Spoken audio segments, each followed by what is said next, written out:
오직 하나님의 은혜, 하나님의 은혜라는 제목으로 말씀을 나누겠습니다. 저희 교회 이름이 은혜교회.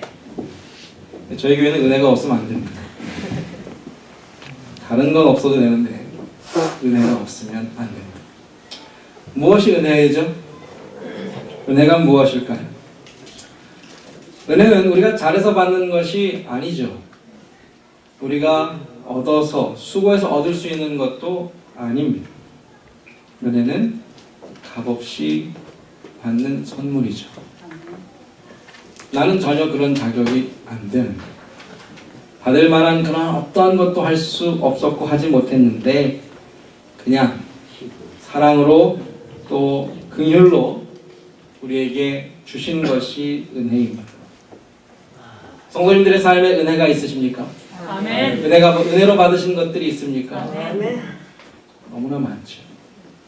그러나 혹시라도 내 마음에 은혜가 없다, 내 마음이 참 메마르다, 내 삶이 참 괴롭고 힘들다, 하나님이 어디 계신지 알지 못하겠다, 이러한 마음이 드신다라면 오늘 말씀을 통하여 하나님께서 우리의 마음 다시 한번 새롭게 하시고 우리의 마음을 은혜로 충만하게 채워주시기를 주의 이름으로 축원합니다. 아멘.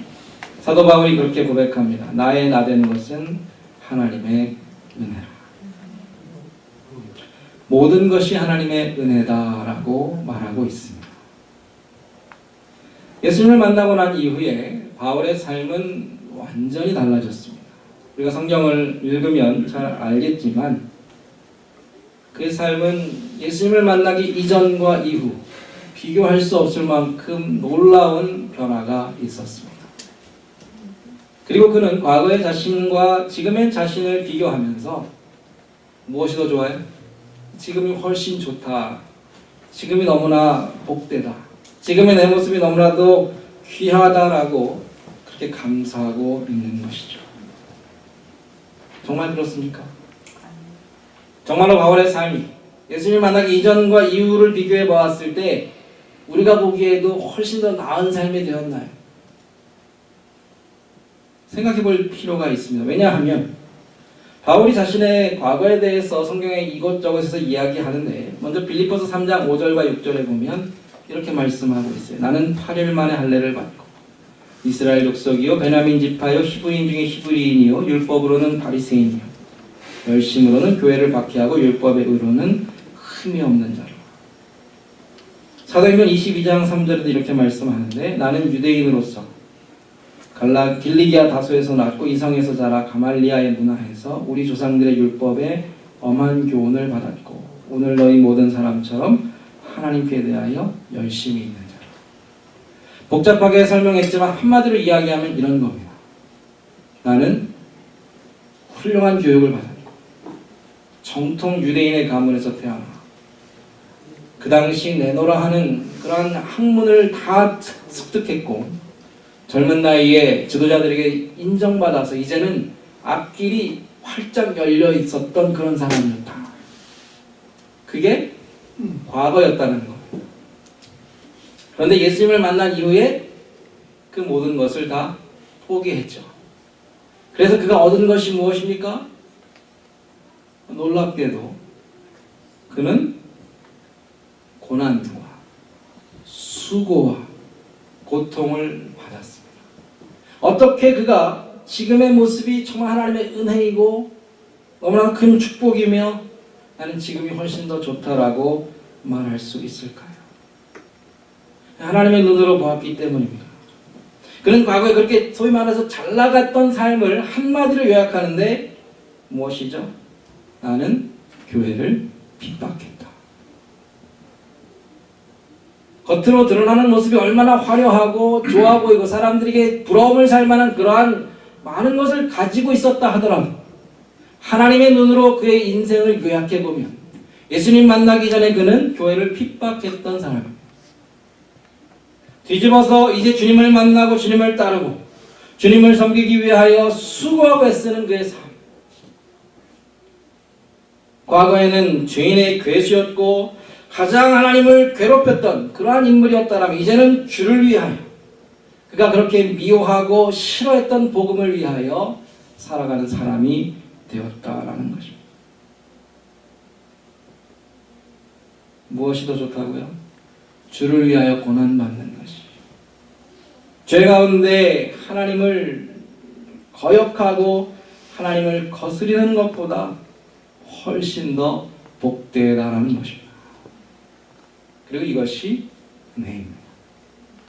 성도님들 정말로 은혜를 사모하신다면, 은혜를 받고자 하신다면 무엇이 은혜인지부터 우리가 바로 알 필요가 있습니다. 오직 믿음을 가진 사람, 하나님을 믿는 믿음을 가진 사람들이야말로 참 은혜가 무엇인지를 알고, 사람들은 미쳤다라고 하고 사람들은 정신이 나갔다고 할지 몰라, 나는 지금의 삶이 은혜다라고 고백할 수 있는 그것이 참 신앙이죠. 바울에게 무엇이 은혜인가? 예수 그리스도의 사도가 된 것이 은혜입니다. 사도가 무엇이죠? 사도가 무엇하는 사람인가요? 사도는 예수님의 부활을 전하는 것이 사도의 일입니다.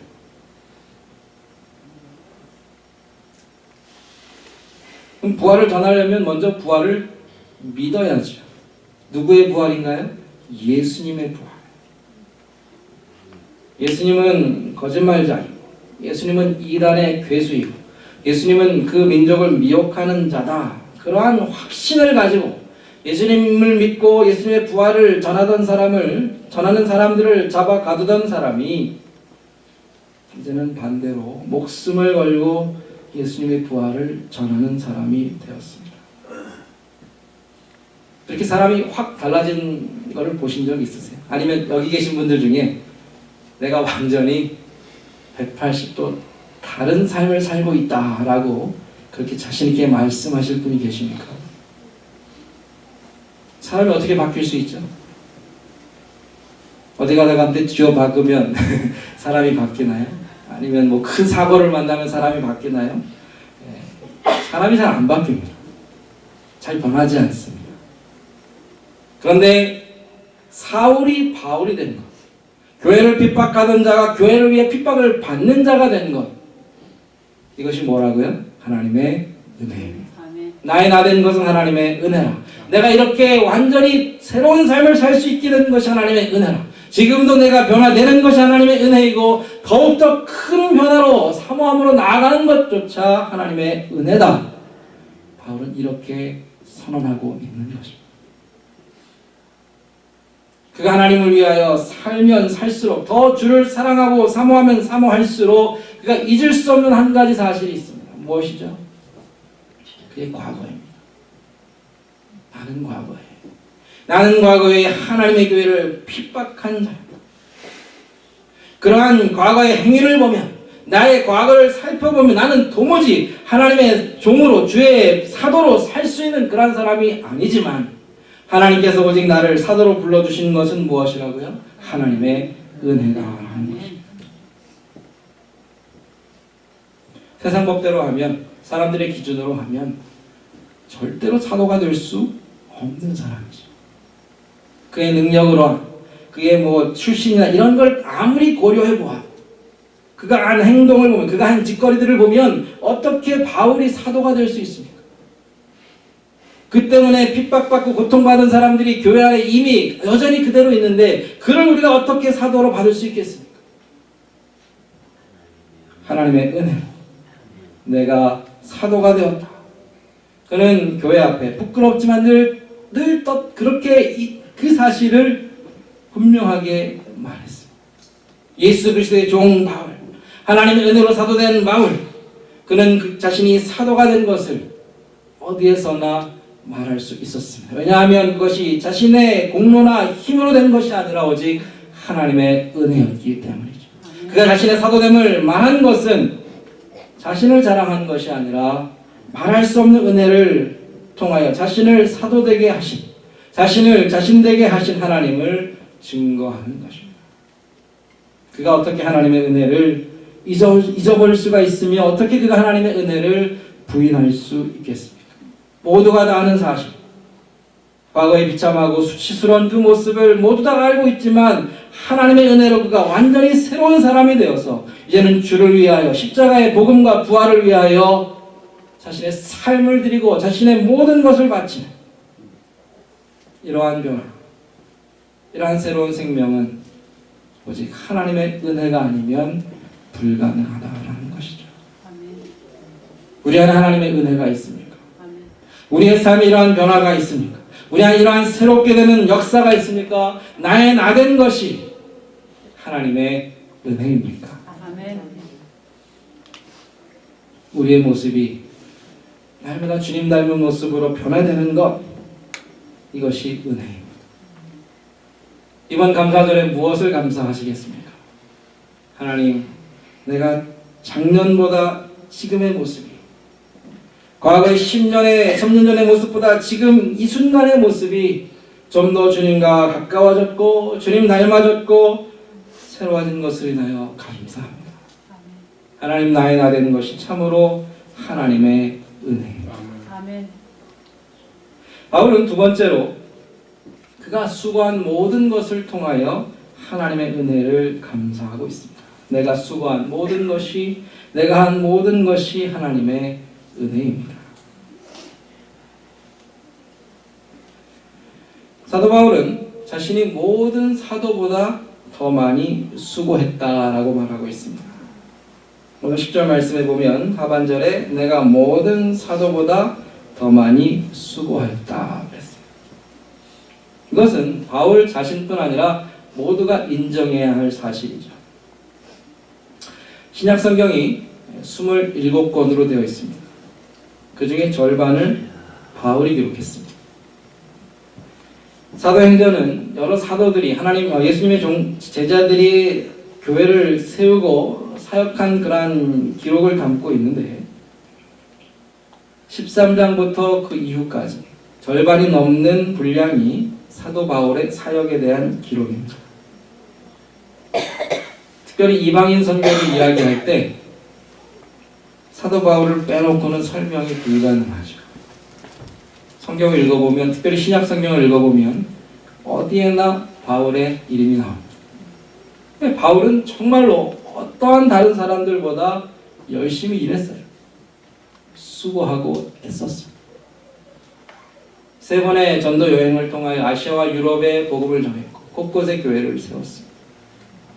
그가 이러한 교회를 섬기고 세우고 복음을 전하는 일을 위하여 얼마나 많이 땀을 흘리고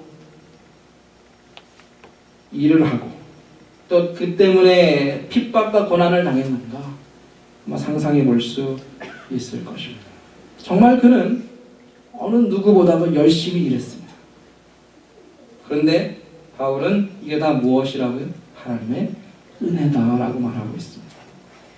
내가 한 것이 아니고 오직 하나님의 은혜다. 누가 한 거라고요? 하나님께서 하셨다라는 거예요. 자기가 한 게 아니래요. 분명히 바울이 했는데 바울이 그렇게 밤낮 잠자지 못하고 먹지 못하고 그렇게 노력하고 수고했는데 그래서 그만한 결과와 열매들이 지금 눈앞에 있는데 바울은 말합니다. 내가 한 것 아니고 오직 하나님께서 하나님의 은혜로 하셨습니다. 물론 이 고백을 좀 깊이 생각해 볼 필요가 있습니다. 바울이 어떠한 의미로 이야기를 하고 있는가? 사실 일반 사람들도 다른 사람에게 감사하는 말들을 하죠. 큰 어떠한 상을 받을 때나 사람들 앞에서 축하를 받을 때 우리 부모님 덕분에 제가 이러한 상을 받습니다. 우리 아내가 또 남편이 나를 참 잘 도와줘서 내가 이러한 귀한 자리에 있습니다. 우리 자녀들이 참 우리를 도와줬기 때문에 우리 가정에 이러한 좋은 일이 생겼습니다. 다른 사람들을 축하하고 또 고마워하고 그러한 도움과 어떤 공을 치하하는 일은 늘 할 수 있는 일이죠. 그럼 바울이 과연 이러한 의미로 하나님께서 함께 하셨습니다. 내가 했는데, 내가 정말 열심히 했는데 그래도 하나님이 도와주셔서 여기까지 왔고 내가 정말로 수고했지만 하나님이 함께 하셨기 때문에 이러한 좋은 결과가 있었습니다. 지금 이 얘기를 하는 것일까요? 그렇지 않습니다. 문자 그대로, 말 그대로 내가 한 것이 아니고 내가 하지 못했고 하나님께서 하셨습니다. 하나님 나를 도와주셔서, 나를 조력자로 도와주셔서 내가 이 일을 잘 끝낸 게 아니고 나는 할 수 없었고 하나님께서 내 삶의 모든 것을 친히 하셨습니다. 이것이 모두 하나님의 은혜입니다. 바울이 말하고자 했던 것은 바로 이것입니다.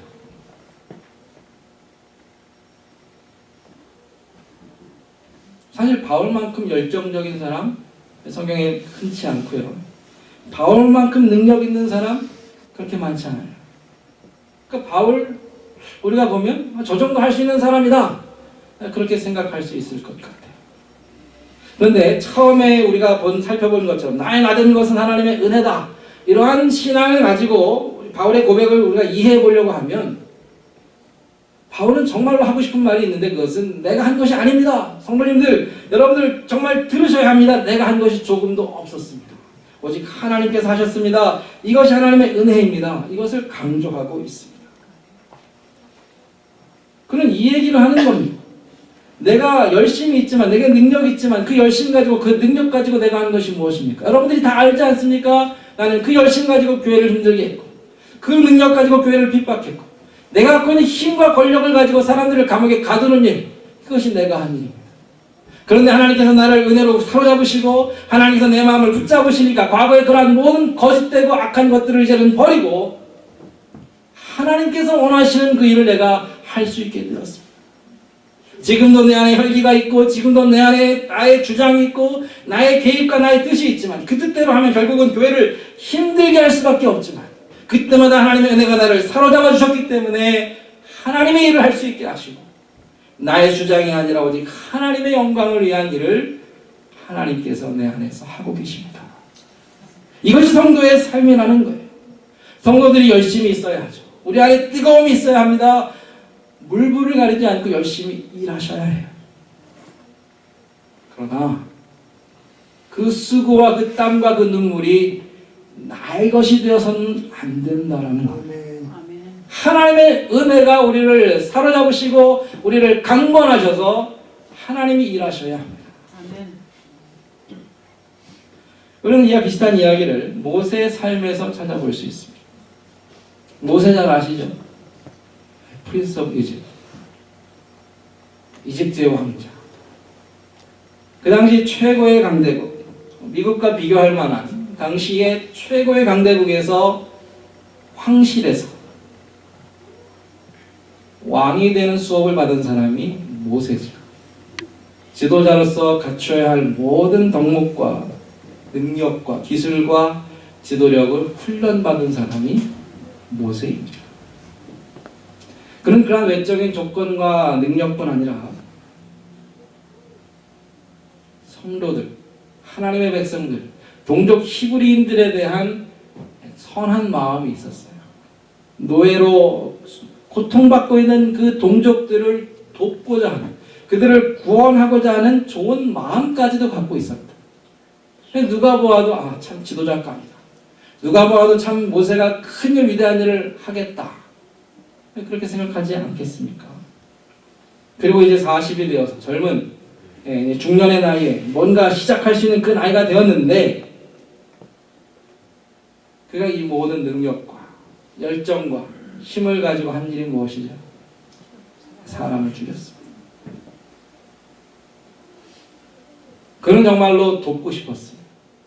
좋은 마음으로 불쌍한 노예를, 그 자기네 동족을 도와주고 싶었습니다. 그러나 그가 할 수 있는 최선은 결국 이집트의 군인 하나를 죽이고 도망치는 것밖에는 할 수 없었습니다. 이것이 우리의 모습입니다. 최선을 다해 내 모든 것을 다 들여서 뭔가 해보고 싶지만 그 결과는 참으로 비참하고 참담하고 허망한 것이 인간의 연약함이라는 것이죠. 우리가 하나님의 사람들을 살릴 수 있을까요? 우리가 하나님의 백성들을 구원할 수 있을까요?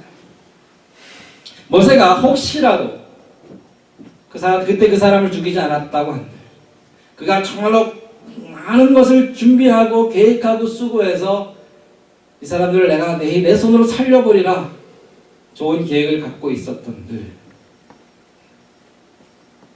최선의 시나리오는, 가장 좋은 시나리오는 그 히브리인들을 다 이끌고 이집트 군대와 싸우다가 장렬히 전사하는 것밖에는 안 될 것이죠. 우리가 성경의 이야기를 알지만 모세는 결코 모세의 힘으로는 바로를 꺾을 수도 없고 그들을 자유케 할 힘도 없었습니다. 그러나 하나님의 은혜가 모세에게 임하셨을 때 모세가 하나님 나는 아무것도 할 수 없습니다. 다른 사람 찾아보십시오.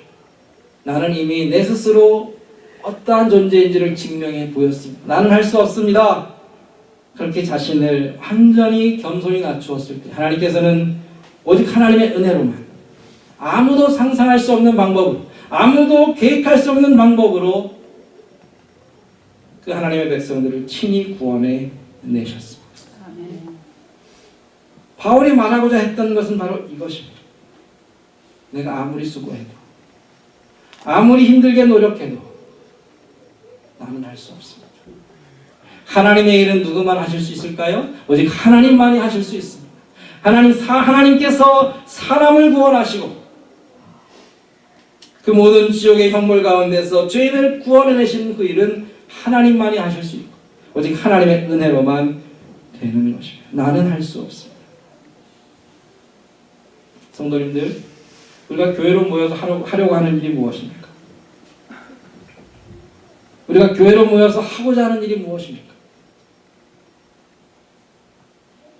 사실 우리가 할 수 있는 일 있어요. 우리끼리 잘 모여서 좋은 시간 보내고 좋은 음악으로 즐거운 시간 갖고 맛있는 음식 먹고 헤어지면 그리고 그것이 우리가 하고자 하는 일이라면 우리 힘으로도 할 수 있습니다. 그러나 하나님께서 교회에 주신 사명은 그런 것이 아니죠.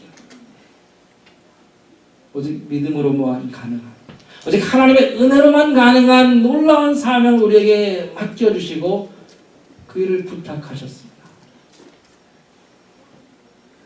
예수 그리스도의 부활을 믿고 영생의 소망을 믿고 죽어가는 자들을 살리라고 우리를 불러주셨는데 과연 그 일을 우리 힘으로 할 수 있습니까? 우리가 아무리 수고한들 우리가 그 일을 할 수 있을까요? 우리 자신조차 바꿀 수 없는 것이 우리의 연약함인데 우리가 누구를 바꾸고 누구를 구원해낼 수 있겠습니까? 그러니까 이것은 오직 하나님의 은혜로만 가능한 것이죠. 아멘. 바울은 바로 이것을 강력하게 교회 앞에 전하고 있습니다. 그가 수많은 교회들을 찾아다니며 수많은 곳에 교회를 세우며 그가 확신한 것은 이것은 도무지 내가 할 수 있는 일이 아니고 한 영혼 살리는 일을 내가 할 수 있는 일이 아니고 오직 하나님의 은혜가 임할 때에만 가능하다. 나의 나된 것이 하나님의 은혜일 뿐 아니라 내가 한 건 아무것도 없고 오직 하나님께서 하셨습니다. 그것이 바울의 고백입니다. 예수님께서 이러한 믿음을 이렇게 설명하셨습니다. 한 이야기를 하셨는데 종이 있어요. 종이 하루 종일 밭에 나가서 일을 합니다. 그리고 일하다가 이제 저녁이 되어 돌아왔습니다.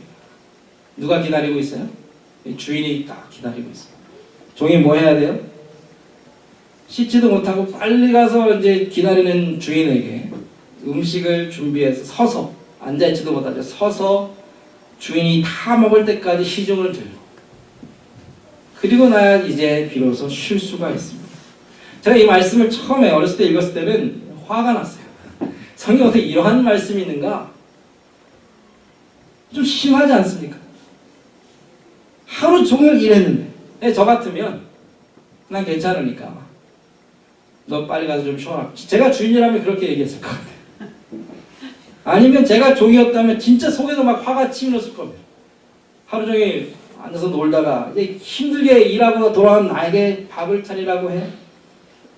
우리 아내 되시는 분들 그런 마음 많이 드시죠? 그런데 종이 하는 말, 아니 예수님께서 하시는 말씀이 참으로 놀랍습니다. 종이 마땅히 해야 할 말이 무엇이에요? 나는 무익한 종이죠. 아무리 하루 종일 일하고 아무리 주인에게 옆에서 시중을 들어 나는 무익한 종이고 마땅히 해야 할 일을 했을 뿐입니다. 바울의 고백과 이 이야기를 연결해 보면 예수님께서 말씀하시는 믿음이 무엇인지를 우리가 이해할 수 있습니다. 이 예수님의 이 비유의 말씀 바로 직전에 예수님께서 하신 말씀이 있는데, 먼저는 예수님께서 제자들을 가르치시면서 너희가 아주 작은 한 사람을 시험에 빠지게 해서 죄를 짓게 하면 차라리 커다란 맷돌을 목에 달고 바다에 빠지는 게 낫다. 다른 사람 죄 짓게 하고, 다른 사람 시험에 들게 하고, 다른 사람 넘어지게 하는 것 정말로 하면 안 되는 일이다. 그 얘기를 하셨어요. 그 다음에 또 이어서 어떤 한 형제가 너에게 잘못을 하면 하루에 7번 똑같은 잘못을 하고 또 찾아와서 잘못했다고 회개하면 용서해 줘야 된다. 이 두 가지를 말씀하셨어요. 제자들이 가만히 들으니까 굉장히 어렵거든요. 다른 사람 상처 안 주는 일, 안 하려고 해도 어쩔 수 없이 하게 돼요. 또 남 용서하는 거 쉽지 않고. 그래서 예수님께 한 가지를 부탁합니다. 예수님, 우리에게 믿음을 좀 더해주십시오. 우리 힘으로는 안 되겠습니다. 예수님이 뭐라고 그러셨어요? 너에게 겨자씨 하나과 같은 작은 믿음만 있으면 이 뽕나무를 명령해서 뿌리째 뽑혀다가 바다에 심겨지라고 해도 어떻게 돼요? 그대로 될 것이다 그랬어요. 이게 믿음의 법칙입니다. 믿음은요, 우리가 할 수 있기 때문에 하는 게 믿음이 아니에요. 하나님의 일은 우리가 할 수 있기 때문에 하는 게 하나님의 일이 아닙니다. 우리가 할 수 없어서, 우리의 힘으로는 도무지 안 돼서 하루 종일 밭에 나가 수고하고 일하고 서서 시중 들고 땀이 범벅이대로 일하고 눈물 흘리면서 수고하고 애쓰고 마음고생해도 되지 않는 일이 하나님의 일입니다. 바울이 매 맞고 감옥에 갇히고 자지 못하고 먹지 못하고 죽을 고생해도 할 수 없는 것이 한 영혼은 살리는 일이고 교회를 세우는 일이고 그리스도의 복음을 전파하는 일입니다. 우리의 힘으로는 도무지 할 수 없는 것이 한 영혼 용서하는 것이고 한 영혼은 세우는 것이 하나님의 일입니다. 그러니까 믿음이 있어야 하고, 그러니까 하나님의 은혜가 아니면 도무지 할 수 없는 것입니다. 나의 나 된 것이 하나님의 은혜일 뿐 아니라 내가 성도로 주의 종으로 하나님의 일꾼으로 살아가고 그 모든 일을 감당할 수 있는 것도 하나님의 은혜가 아니고는 할 수 없습니다. 사도들이 하나님 앞에 주님께 구했던 것처럼 주님 믿음을 더해 주십시오. 우리는 할 수 없습니다. 주님 은혜를 주십시오. 우리는 도무지 할 수 없습니다. 하나님의 은혜가 있으면 그러나 할 수 있습니다. 겨자씨 같은 작은 믿음만 있어도 이 나무에게 명령하면 그대로 순종할 것이고, 우리는 할 수 없지만 하나님의 능력을 의지하고 하나님의 은혜를 힘입어 감당하면 우리 앞에 가로막힌 산도 사라지고 없어질 줄로 믿습니다. 아멘. 이것이 하나님의 은혜, 이것이 은혜로 살아가는 사람들이 경험하는 기적이죠. 말씀을 정리합니다. 바울은 나의 나 된 것, 하나님의 은혜다라고 했습니다. 그가 한 것 아무것도 없고 오직 하나님께서 은혜로 해주셨습니다. 우리는 어떻습니까? 성도님들은 어떠십니까? 성도님들의 마음에는 하나님의 은혜로 가득 차 있으십니까? 아니면 나로 가득 차 있습니까?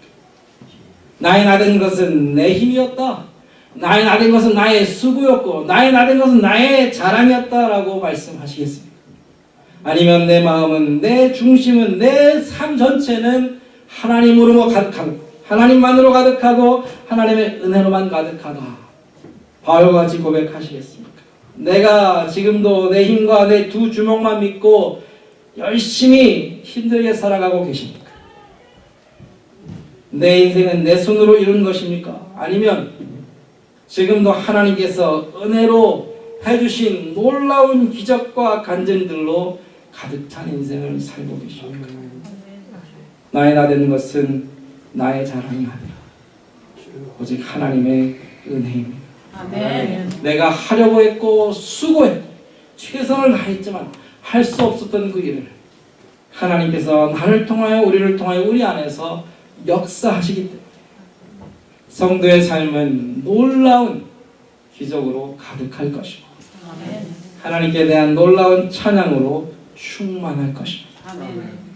나의 나된 것 오직 하나님의 은혜입니다. 이렇게 고백할 수 있는 것까지도 하나님의 은혜인 줄로 믿습니다. 아멘. 지금 함께 기도하겠습니다. 하나님 앞에 좀 말씀을 의지하여 하나님 우리에게 이러한 놀라운 은혜가 있고 또 더 은혜가 있기를 원합니다. 우리의 삶에 우리가 감당할 수 없는